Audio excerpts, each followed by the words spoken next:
Thank you so much, Rabbi Levine. And as always, it's thrilling to be here. I feel the electricity when I walk in here. I enjoy it. Sunday was one of my favorite days of the year.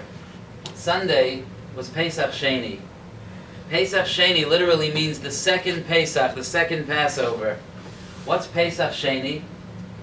So the halacha is that, and actually it came about through a story, that there were some people in the desert after they came out of Mitzrayim, the second year after they came out of Egypt, that were impure.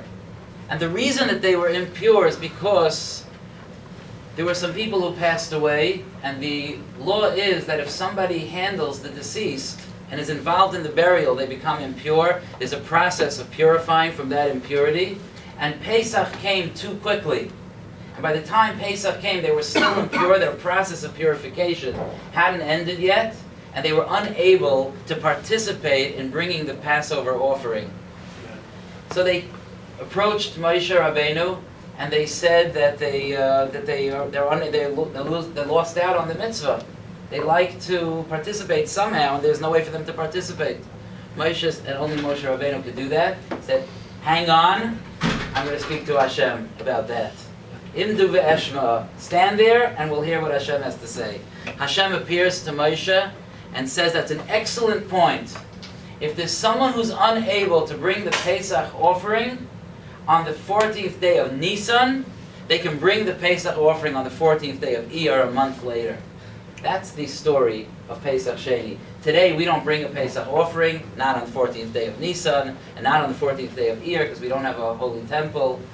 And you're probably wondering why, therefore, Sunday, which was Pesach Sheni, is my favorite day of the year.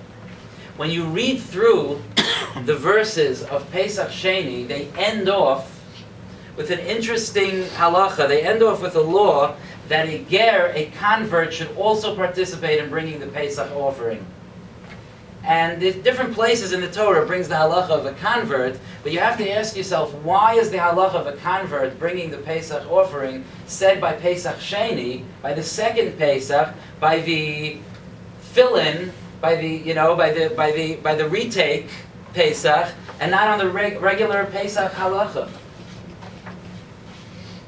You know, these people were special, and they teach us something about our attitude to Judaism and our attitude to our responsibilities in Judaism that I think is worth listening to. And I get this chill every year when we read the Parsha, we read Parshas Ba'aloischa, and we read the Parsha of Pesach Sheni. I feel the agony of these people. You know, bringing a Pesach offering is not easy. It's an expense. Everyone gathered by the temple. There were thousands and thousands of people. It was complicated. The laws were complicated. It was a headache. And these people did a mitzvah of taking care of another deceased Jew, and therefore they were unable to bring the Pesach offering. I think maybe I would have said, shoo, okay, saved a couple of $1,000. You know, sheep aren't cheap. And it's complicated. And I don't have to do it. And not only do I not have to do it, I don't have to do it because I was helping to bury people. I'm a tzaddik. So, you know, don't look at me funny. I'm a tzaddik, and I'm unable, unfortunately, I'm unable to spend that money. I'm sorry. But that's not what they said. They approached Moshe. These men came to Moshe and they said, "Anachnu tmeim lenefesh adam," we are impure. And they said those words that ring through the generations. Lama nigara. Why should we lose out? The trop, when you hear the person reading the Torah, when you hear him read it, is Lama nigara. That's what it is. And I hear the cry. When I listen to the Torah, I hear the cry of these people crying to Moshe. Lama nigara. Why should we lose out? There's a beautiful mitzvah of bringing the Pesach offering. I get to participate in another special connection with Hashem. Why should I lose out?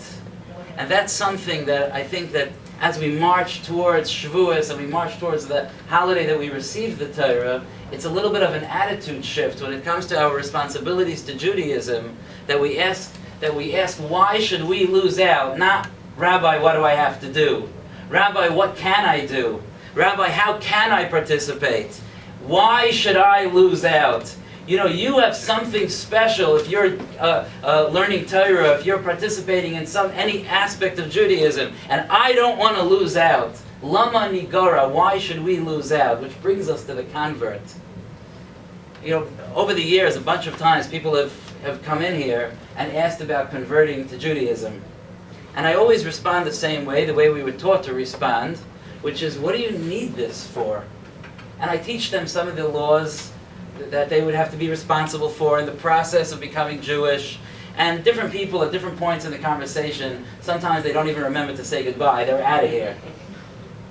But every once in a while, when you meet a convert who wants to put his heart and soul into their Judaism, you hear their Lama Nigara. You're Jewish, they tell me. You get to participate in all the mitzvos. You get to learn Hashem's Torah. I don't want to lose out.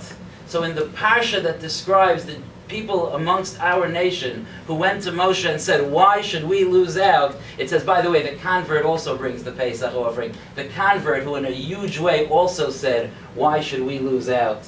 And it's an opportunity for us to keep that in mind. We are so wealthy. We're dripping with wealth. We have an opportunity to engage in a relationship with the Creator of the world. Why should we lose out? Thank you.